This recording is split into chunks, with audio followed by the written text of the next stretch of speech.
V9 news స్వాగతం. ఇప్పుడు headlines. అటువంటి ట్రాన్స్పరెంట్ గుర్తిస్తారు బాగుంటుంది. చాలా మంది ఇబ్బందులు ఉంటాయి. ఏది ట్రాన్స్పరెంట్ ఏది అన్ట్రాన్స్పరెంట్. టీడీపీ గవర్నమెంట్ లో ఇది జరుగుతుందని ఓపెన్ లేదు, బట్ రిజల్ట్ అయితే చూసుకున్నాం. కట్ ఆఫ్ మార్క్స్ అంటే ఎప్పటికీ ఏమీ తెలియదు. ఈ ట్రాన్స్పరెంట్ ఎందుకు లేదు? పాయింట్ 1. ఈ ట్రాన్స్పరెంట్ ఖచ్చితంగా చెప్పాలి. సెకండ్ ఇష్యూ వచ్చేటప్పటికి ట్రస్ట్ సార్, గవర్నమెంట్ జాబ్స్ అంటే ట్రస్ట్. తెలంగాణ ఎలా జరిగింది 3 times 4 times group contract government పట్టించుకోవాలి. అప్పుడు తెలంగాణలో టీఆర్ఎస్ చాలా స్ట్రాంగ్, కాంగ్రెస్ కానీ. స్టూడెంట్స్ ఎప్పుడైతే ఈ ఇష్యూలో రాలేదో ప్రతి ఇంట్లో ఉన్న స్టూడెంట్స్ సార్ టీఆర్ఎస్ వాడగొట్టాలన్న డిసిషన్ తీసేసుకోండి. With 6 months sir. అప్పుడు వరకు టీఆర్ఎస్ స్ట్రాంగ్గా ఉంది. కాబట్టి ఆంధ్రలో కూడా అసలు పట్టించుకోవట్లేదు సార్ డిఎస్సి సంబంధించి అనుకుంటున్నారు. కానీ ఇది ఎమోషన్ లేదు. ప్రతి ఊర్లో ప్రతి ఇంట్లో కూడా డిఎస్సి యాక్సిడెంట్ ఉంటారు. పట్టించుకోలేదు అనుకోవడం చాలా తప్పు. మీరు ఒకవేళ దీనిపైన ఎటువంటి ఎంక్వైరీ కమిషన్ వేయకపోతే రిజల్ట్ మీరే చూస్తారు. తెలంగాణలో జరిగేదే ఆంధ్రాలో జరుగుతుంది. స్టూడెంట్స్ తో పెట్టుకుంటే కేంద్ర మంత్రి ధర్మేంద్ర ప్రధాన్ అయినా సరే చేయాల్సిందే. లోకేష్ గారు గౌరవనీయులైన ఎడ్యుకేషన్ మినిస్టర్ గారు చెప్తుంది విషయం ఒకటే, పట్టించుకోలేదు అనుకోకండి.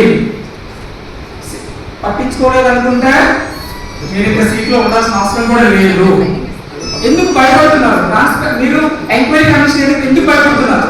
సిబిఐ మీరే కదా, సెంట్రల్ గవర్నమెంట్.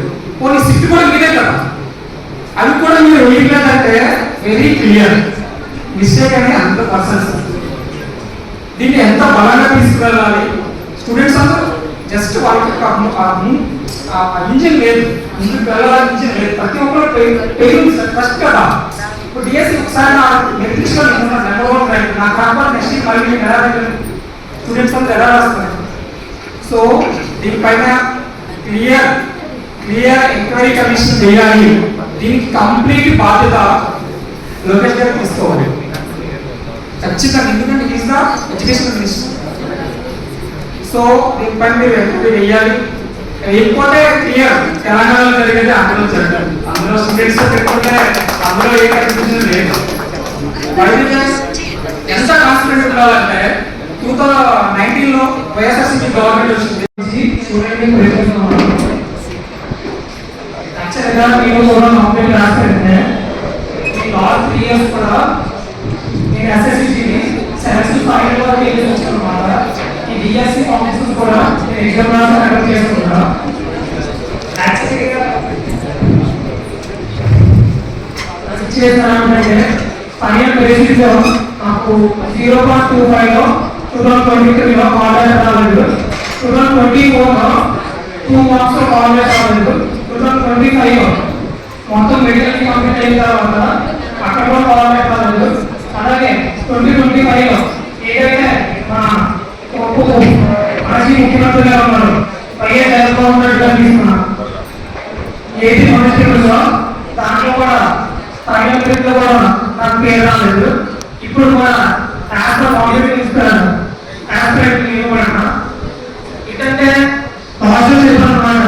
మన ప్రజలు ఎవరైతే ఉన్నారో మన విద్యాశాఖ మంత్రి లోకేష్ గారు, మేము ఏదైతే మేము గెలిచిన తర్వాత 20 లక్షలు జాబ్ చేస్తున్నారో ఇప్పుడు వచ్చి మాకు ఏదైతే డిఎస్సీ ఉందో ఆ డిఎస్సీ అనేది పర్సనల్లీ మన సార్ జగన్మోహన్ రెడ్డి గారు తీసుకుంటే అది తీసింది ఏంటంటే కూడా వీళ్ళు వచ్చిన తర్వాత దాన్ని కొంచెం ఎక్స్ట్రా చేసి దాన్ని ప్రిపేర్ చేసి మళ్ళీ పెట్టారు. అంతకు మించి ఏది మనం ఏం చేయలేదు. ఇప్పుడు ఏదైతే 20 లక్షలు ఉన్నారో కానిస్టేబుల్స్ తీసి దగ్గర 5 సంవత్సరాలు ఉందన్నమాట. 2023లో మేము ప్రిలిమినరీ ఎగ్జామ్ రాసాము.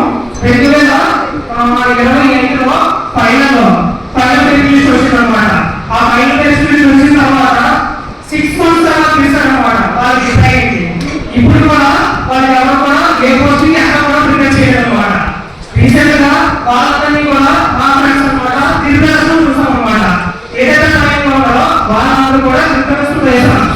వాళ్ళ పోషకాలను అడిగి ఇప్పుడు కూడా అమలు చేస్తారు అనమాట. సో ప్రజెంట్ ఎలా ఉందంటే నామమాత్రం మాత్రం చెప్తున్నారు అనమాట. మీరు ఏం చేస్తాం అది చేస్తామని ఎవరో కూడా పర్టికులర్ గా మీకు ఇది అని పర్టికులర్ గా ఎవరో కూడా చెప్పలేదు అనమాట. మీ పరిస్థితి ఏంటంటే మాకు నిరుద్యోగ వృద్ధి 3,000 ఇస్తున్నారు, ఇప్పుడు మనకు రాలేదు నిరుద్యోగ వృద్ధి. అలాగే ప్రతి ఆడపిల్లకి ఇంట్లో 10,000 ఇస్తున్నారు, అది కూడా రాలేదు.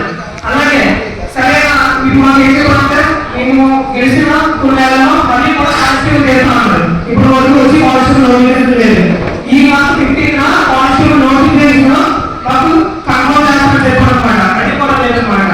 ఏదైతే మాట వరకు జరుగుతుంది కానీ ఏది కూడా పర్టికులర్ గా చెప్పకపోతున్నారు అనమాట. దీనివల్ల ఏంటంటే చాలా మంది స్టూడెంట్స్ ఏజ్ అయిపోతున్నాయి. ఈ ఏజ్ వల్ల ఏంటంటే మళ్ళీ ఏజ్ అయిన తర్వాత నేను 2020లోని నేను ఆర్మీ సర్వీస్ వెళ్ళాను. కరోనా వల్ల 3 years వేస్ట్ అయిపోయింది.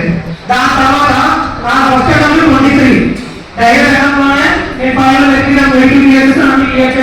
క్లియర్ చేసిన తర్వాత 0.25 మొత్తం ఓవరాల్ ఇండియా వల్ల కాంపిటీషన్ వెళ్ళిపోయి కట్టప్ప పోయాను అనమాట కాలేజ్. సో ఇలాగే ఎవ్రీ ఇయర్ కాంపిటీషన్ పెరుగుకోవడం వల్ల ఎవరైతే 80% ఉన్నారో వాళ్ళ కాంపిటీషన్ వల్ల కట్టప్పని తగ్గిపోతుంది. కానీ ఏంటంటే ఇప్పుడు ప్రస్తుతానికి కాబట్టి చాలా ఉంటుంది. అలా అలా ఏజ్ అయిపోవడం వల్ల ఈ కాంపిటీషన్ ఏమవుతుందంటే ఎవరో ఫ్యాన్లో ఉన్నానికే, లేదంటే ఎవరో సపోర్టివ్ గా ఉన్నానికే, లేదంటే ఇంట్లో పేరెంట్స్ నువ్వు చదువు అంటే సపోర్ట్ చేసినట్టు కానీ మిడిల్ క్లాస్ ఎవరు కూడా ఫ్యాన్లో ఉండకపోతున్నారు అనమాట. ఏదో పని చేసుకోమని ఇది మేనేజ్ చేసుకోవాలి. నేను పాస్ట్ 5 years నుంచి పార్ట్ టైం గా వర్క్ చేస్తున్నాను. ఇదే కాంపిటేటివ్ ఫీల్డ్ అని 5 years నుంచి కంప్లీట్ చేస్తాను. ఇప్పుడు కూడా రాస్తున్నాను, పార్ట్ టైం చేస్తాను. అలాగే దీన్ని కూడా ప్రిపేర్ చేసుకుంటాను అనమాట. సో ఇలా ఎలా ఉందంటే లేటెస్ట్ అయిపోతున్న వాళ్ళు వీళ్ళకి వస్తే రిలీజ్ అవ్వట్లేదు. ఒక స్టేట్ ఒక నోటిఫికేషన్ తీసిందంటే కంపల్సరీ 3 to 4 years పట్టేస్తుంది. అక్కడ ఏమవుతుంది నెక్స్ట్ నోటిఫికేషన్ రావడానికి వాళ్ళు ఏముంటట్లేదు. సో దీనికి పర్టికులర్ గా ఒక మేము మా స్టూడెంట్స్ కి ఎంతవరకు అయితే సపోర్ట్ చేయాలో, ఏదైతే ఢిల్లీలో జనతా మంత్రిలో జరిగిందో కాంగ్రెస్ జనతా పార్టీ ఎవరో సీజే ఒకే ఒక మాట నిరుద్యోగులు మీరు కోఆపరేషన్ కావాలి. ఆ కోఆపరేషన్ ఈరోజు